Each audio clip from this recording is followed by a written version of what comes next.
और किया भी क्या जा सकता है। शहर में नौकरी। शहर शहर शहर, आखिर तुम समझती क्यों नहीं हो?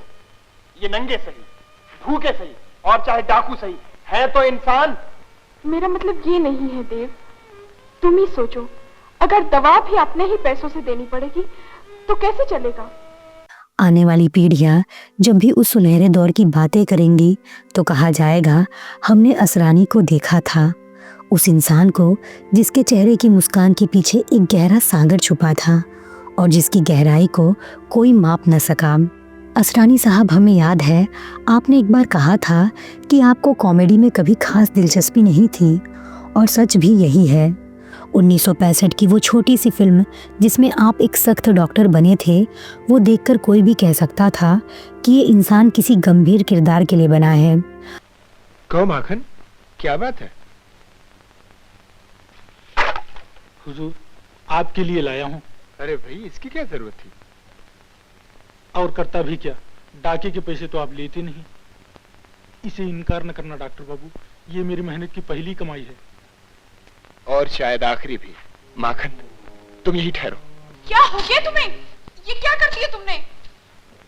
जो मुझे करना चाहिए था। मैं समझी नहीं, तुम क्या कह रहे हो? बाहर देखो, माखन आया है सविता।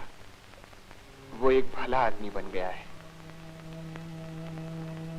कल कोई और माखन आएगा, कोई और इंसान पैदा होगा। आपकी आंखों में वो दृढ़ता थी जो हंसी नहीं बल्कि गहराई की कहानी कहती थी। लेकिन किस्मत ने शायद कुछ और ही तय कर रखा था। दुनिया ने आपको हंसाने का काम सौंपा और आपने भी उस काम को एक इबादत की तरह निभाया। आपने अपने किरदारों में वो सच्चाई भरी जो दर्शकों को कभी हंसाती तो कभी रुला देती थी। कुछ दिनों पहले ही एक वीडियो सामने आया था जहां आप अपने चाहने वालों से नाराज दिखे। लोगों ने बहुत कुछ कहा, कुछ लोगों ने आलोचना की तो कुछ लोगों ने तंज कसा, लेकिन शायद वो ये भूल गए कि पर्दे पर जो दिखता है वो किरदार होता है, वो इंसान नहीं। पर्दे के पीछे वाला असरानी थकता भी था, उदास भी होता था और कभी कभी गुस्सा भी। आपने खुद कहा था, दर्शक तो बाथरूम में भी चले आते हैं फोटो खिंचवाने के लिए। एक मुस्कुराता चेहरा भी कभी कभी भीड़ से घुट जाता है। आपके शब्दों में सच्चाई थी असरानी साहब। हर कलाकार के पास एक निजी संसार होता है जहां बस वो खुद होता है, ना कोई रोल, ना कोई डायलॉग। आपने वो सच्चाई दुनिया के सामने रखी, लेकिन शायद दुनिया को सच्चे असरानी से उतना सरोकार नहीं था। उन्हें वो असरानी चाहिए था जो हंसाता था, जो मजाक करता था, जो पर्दे पर सबका साथी लगता था। लेकिन जो असल में था वो एकांत प्रिय था। वो पार्टियों में नहीं जाता था, वो शूटिंग खत्म होते ही अपने घर लौट आता था। उसके लिए सेट सिर्फ काम की जगह थी, न कि दोस्ती की। आपका ये कठोरपन असल में आपकी सच्चाई थी, आपकी ईमानदारी थी, आपके काम के प्रति आपकी श्रद्धा थी। कितना आसान होता है किसी को उसके हंसते हुए चेहरे से परख लेना, लेकिन बहुत मुश्किल होता है उस हंसी के पीछे की थकान, उस मुस्कान के पीछे का अकेलापन समझ पाना। आपने खुशबू में जो नेगेटिव किरदार निभाया तो लगा जैसे पर्दे पर कोई और असरानी है, एक नया, गहरा, गंभीर असरानी। और तब हमें समझ आया कि आप सिर्फ कॉमेडियन नहीं थे, बल्कि एक परफॉर्मर थे, एक कलाकार जो हर रूप में ढल सकता था।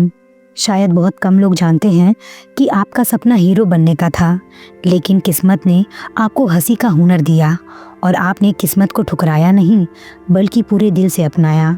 आपने उस किरदार को अपनी आत्मा से निभाया, इतना कि लोगों ने हंसते हंसते आपको अपने दिल में बसाया।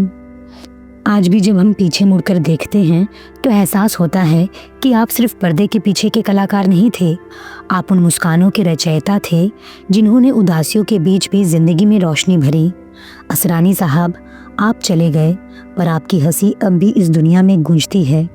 हर थिएटर, हर टीवी स्क्रीन, हर याद में जहाँ भी कोई आपके दृश्य देखता है वहाँ एक पल के लिए जिंदगी थोड़ी हल्की हो जाती है।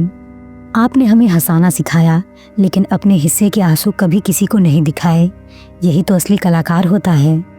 धन्यवाद असरानी साहब, आपने सिर्फ अभिनय नहीं किया, आपने जिंदगी जी और हमें सिखाया कि हंसी के पीछे भी एक इंसान होता है जो दिल से उतना ही सच्चा, उतना ही नाजुक होता है जितना कोई और।